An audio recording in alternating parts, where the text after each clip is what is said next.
পোড়া কপাল আমার, ভগবানের এমন বিচার! একটা অসুস্থ বাচ্চাকে নিয়ে এতদিন ধরে মানে এই স্ট্রাগল করে আর মানে পাগল হয়ে যাচ্ছি, তার মাঝখানে এরকম দুঃসংবাদ।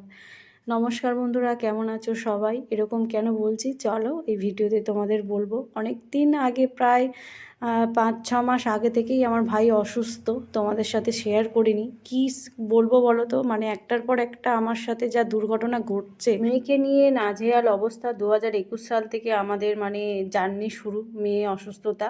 তবু মেয়ে এখন ভালো আছে একটু আগের থেকে অনেক। তবু চেক আপে যেতে হয় ভেলোরে আমাদের। এই তো মানে কোনো শেষ নেই।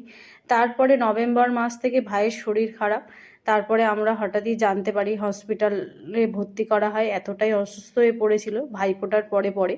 তারপরে হসপিটালে ভর্তি করার পরে আমরা জানতে পারি যে ওর দুটো কিডনিই খারাপ। বলো, মানে এই অবস্থায় আমাদের কি আর মাথা ঠিক থাকে?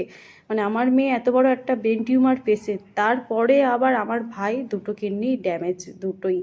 কিছুই করার নেই। এখানে কলকাতায় ২ মাস মতো একটা নার্সিংহোমে ভর্তি ছিল। যা যাবতীয় যা ও যেটুকু পয়সা জমিয়েছিল, সে মানে সবই প্রায় শেষের দিকে ওই নার্সিংহোমে দিয়ে শেষ করলো। তারপরে আমরা নিয়ে গেছিলাম ভেলোর।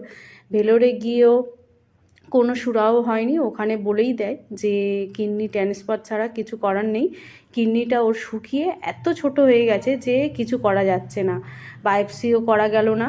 তারপরে তো বললো নাই ডায়ালিসিস, আর না হলে মানে চেঞ্জ করতে হবে।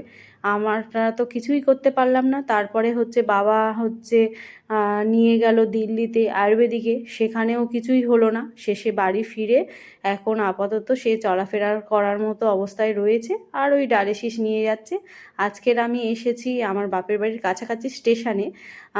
ভাই ফোন করে ডাকলো, বলল দিদি আম শেষ হয়ে যাবে, কিছু আম নিয়ে যা। ভাই এসেছে, এই দেখো এই যে হলুদ জামা পরে, এটাই আমার ভাই।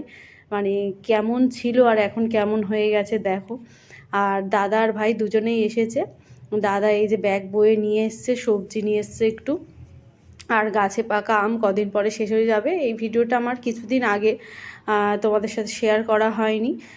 তারপরে দেখো দুজনে মিলে আমাকে দিতে এসছে স্টেশনে। আমি আর বাড়ি যাইনি। বা আমাদের শ্বশুরবাড়ি থেকে আমি ট্রেন ধরে আমাদের বাপের বাড়ির পর্যন্ত যে স্টেশন, সেখানে আনতে গেছি। আর এতটাই মানে মনের অবস্থা খারাপ, কি বলবো, মানে এসব আর শেয়ার করব কি? এই সব মানে অবস্থা, ওকে দেখতে দেখতে হসপিটাল এখানে ওখানে, বাবা মার অবস্থা খারাপ, তাদের দিকে মানে তাকানোই যাচ্ছে না। আর ভাই সে তো কি বলবো, সে তো সবসময় দুঃখ করছে, আর কিছু করারও নেই আমাদের হাতে। এইসব তো মানে ব্যয়বহুল, প্রচুর খরচা, কোথা থেকে পাবে? ও যেটুকু যা জমিয়েছিল, ওর এই লাইফে বিয়ে থা করেনি, বিয়ে থা করতো, ঘরবাড়ি করতো, যা জমিয়েছিল সব কিছুই রোগের পিছনে শেষ।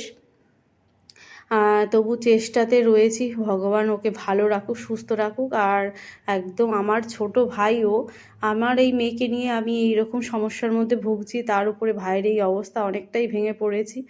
আর কি বলবো, এখন আপাতত ভালো আছে, ডায়ালিসিস নিয়ে চলাফেরা করছে। আবার মাঝে সাঝে একটু অবস্থা খারাপ হয়ে যায়, তখন এই হসপিটাল ভর্তি করতে হয়।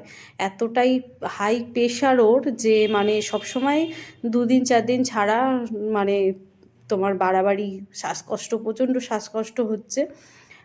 তবু মানে ওষুধের দ্বারা, ভেলোর থেকে ওষুধ দিয়েছিল হাই প্রেশারের, সেই ওষুধটা বলছে খুবই ভালো, খেয়ে মোটামুটি ভালোই আছে। আর আমি তো ওদের সাথে দেখা করে বাড়ি চলে এসেছি।